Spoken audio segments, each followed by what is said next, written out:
নতুনৰ আবাহনলৈ নতুন সময় আহিছে।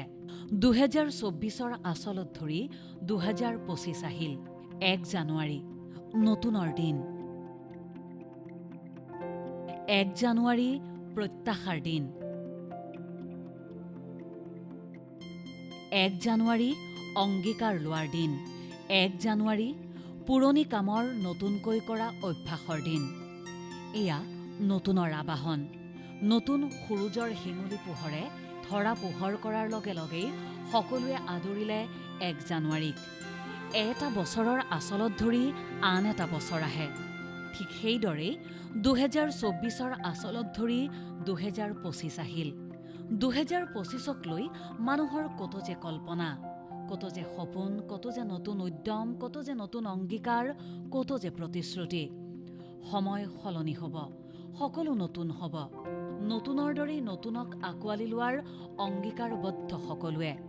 কিয়নো আজি ১ জানুৱাৰী। শীতৰ নিহালিখন লৈ বসন্তৰ আগমনী বতৰালৈ বাট চোৱাৰ সময় এয়া। শীতৰ সময়বোৰ বুকুত বান্ধি বৰ্ষাৰ বৰষুণত স্নিগ্ধ হোৱাৰ সময় এয়া। শীতৰ লৈ শৰতলৈ বাট চোৱাৰ সময় এয়া। আজি নতুন দিন। আজি নতুনৰ পম খেদি নতুন সপোন দেখাৰ দিন। আজি গভীৰ প্ৰত্যয়েৰে পুৰণি কামবোৰক নতুনকৈ সজাই লোৱাৰ দিন। ডায়েৰীৰ পাতখিলা পুনৰ নতুনকৈ আৰম্ভ কৰাৰ দিন। আজি প্ৰতিশ্ৰুতি আৰু অংগীকাৰৰ দিন। কিয়নো আজি ১ জানুৱাৰী। বিদায়ী সময়ৰ বুকুত লীন হৈ গ'ল ২০২৪ বৰ্ষ। লিপিবদ্ধ হৈ ৰ'ল পোৱা নোপোৱা, আনন্দ বেদনা, সাফল্য পৰাজয়ৰ অলেখ কাহিনী। কোনোবাই পালে, কোনোবাই হেৰুৱালে। কাৰোবাৰ বাবে সমৃদ্ধৰ বছৰ আছিল ২০২৪। কাৰোবাৰ বাবে গণি শেষ কৰিব নোৱাৰা এটা বিৰক্তিকৰ বৰ্ষ আছিল ২০২৪। কিন্তু সেই সকলোবোৰ বুকুত বান্ধি সকলোৱে ২০২৪ক বিদায় দিলে বিদায়ী দুখেৰে। আশা, আকাংক্ষা আৰু নতুন উদ্যমৰ সোপানেৰে আৰম্ভ হ'ল আৰু এটা নতুন বছৰ, ২০২৫ বৰ্ষ। স্বাগতম ২০২৫। সূৰুজৰ শিঙুলীয়া পোহৰেৰে আৰম্ভ হ'ল এটা নতুন দিন।